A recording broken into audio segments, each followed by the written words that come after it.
Hi, my name is Dr. Amee Daxini. I am a dermatologist practicing in my clinic called Think Skin Clinic in Bangalore. So let's talk about Holi, the festival of colors, but also the festival where we dermatologists see a lot of skin sensitivity and rashes post. So today I'm going to give you certain tips so that you can prevent rashes on your skin, hair and reduce the sensitivity. First begins with preparation. So the type of colors that you choose.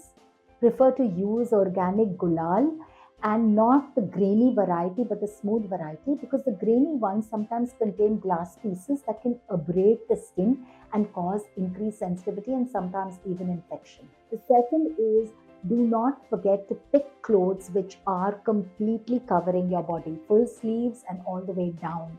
That will really help the colors directly touching your skin and irritating it.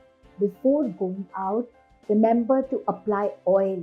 Yes, oil. Your entire body, right from your scalp, your hair to the entire body, so that it prevents the color from directly affecting or touching the skin or your scalp and hair.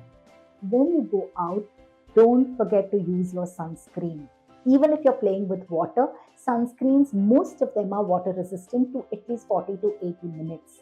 So apply loads of sunscreen, especially on the exposed areas, so that you do not get tanned. Gulal or any other color increases the skin's sensitivity to sunlight. So you tend to tan or darken much more when you play without using a sunscreen. Also remember to stay hydrated.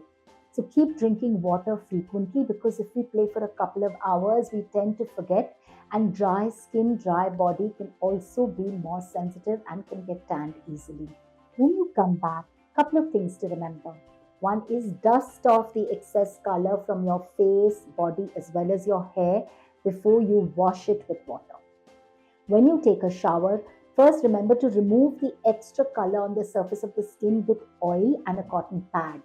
That will prevent the water from reacting with the color and causing it to become more permanent. Take a shower with lukewarm water and do not use soap, but try and use a gentle cleanser. Avoid scrubbing if color does not come out. It eventually will come out in a couple of days, but increase of scrubbing will irritate the skin and cause more sensitivity. And lastly, after the shower, do not forget to first hydrate or moisturize the skin when it's a little wet, because that will protect it from excess dryness and subsequent skin allergies or sensitivity. So take care this Holi, have lots of fun, and do not forget to use your sunscreen, take a shower and use your moisturizer post shower.